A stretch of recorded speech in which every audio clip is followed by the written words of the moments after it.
कुछ बात करते हैं गडानी के साहिल पर होने वाली हब रैली की, जिसमें बलूचिस्तान से ताल्लुक रखने वाले जियान धोत ने मैदान मार लिया है। एक कैटेगरी में मुकर्ररा फासला 34 मिनट 18 सेकंड से मुकम्मल करते हुए तैमूर ख्वाजा और साहबजादा सुल्तान को पीछे छोड़ा है। तो जयांत इस वक्त हमें ज्वाइन कर चुके हैं। बहुत बहुत मुबारकबाद, बहुत शुक्रिया जयांत आपके वक्त के लिए। बताइएगा कैसा रहा हब रैली का एक्सपीरियंस आपका? जी थैंक यू। बहुत बेहतरीन रहा, क्योंकि जो मैं अब रैली में पिछले 4-5 साल से हिस्सा लेता रहा हूँ और इस मरतबा मैंने प्रिपेयर्ड में हिस्सा लिया और अल्हम्दुलिल्लाह अल्लाह पाक ने कामयाबी बख्शी। तो मुझे बताइएगा कि ऑर्गेनाइज कैसे किया गया था? मुतमईन थे आप? तैयारी जो थी पूरे इवेंट की वो कैसी थी? जी ये इवेंट को ना शुजा सिरवानी साहब ऑर्गेनाइज करते हैं और माशाल्लाह बहुत ही बेहतरीन करते रहते हैं, हर वक्त से कर रहे हैं। मैं पहले 2018 से इस इवेंट का हिस्सा बनता जा रहा हूँ और पहले भी रहा हूँ, अल्हम्दुलिल्लाह पहले भी पोजीशन ली है और इस मरतबा तो अल्लाह पाक ने इज्जत बख्शी। जो हमारी रैली में टॉप की कैटेगरी होती है प्रिपेयर्ड, तो उसका विनर बनना और अपने बलूचिस्तान का होम ग्राउंड में तो बड़ा प्राउड फील करता हूँ मैं। नहीं, वाकई प्राउड तो हम भी फील कर रहे हैं आपके लिए। आपने माशाल्लाह नादिर मक्सी को भी हरा दिया है, तो वो हमेशा से जीतते आए। इस बार उनकी गाड़ी भी खराब हो गई थी।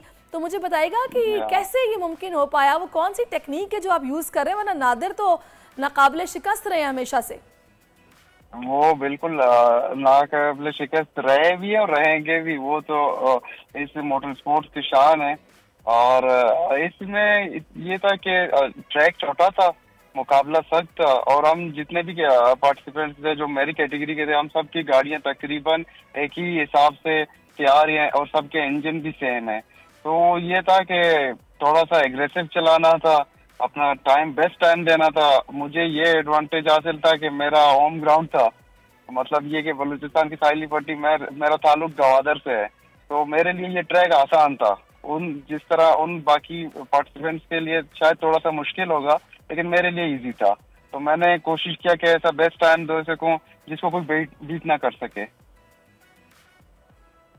तो नादिर से फिर आपने जीत के बाद मुलाकात की, उनके तासुरात क्या थे? जी हाँ, वो हमारे उस्ताद हैं।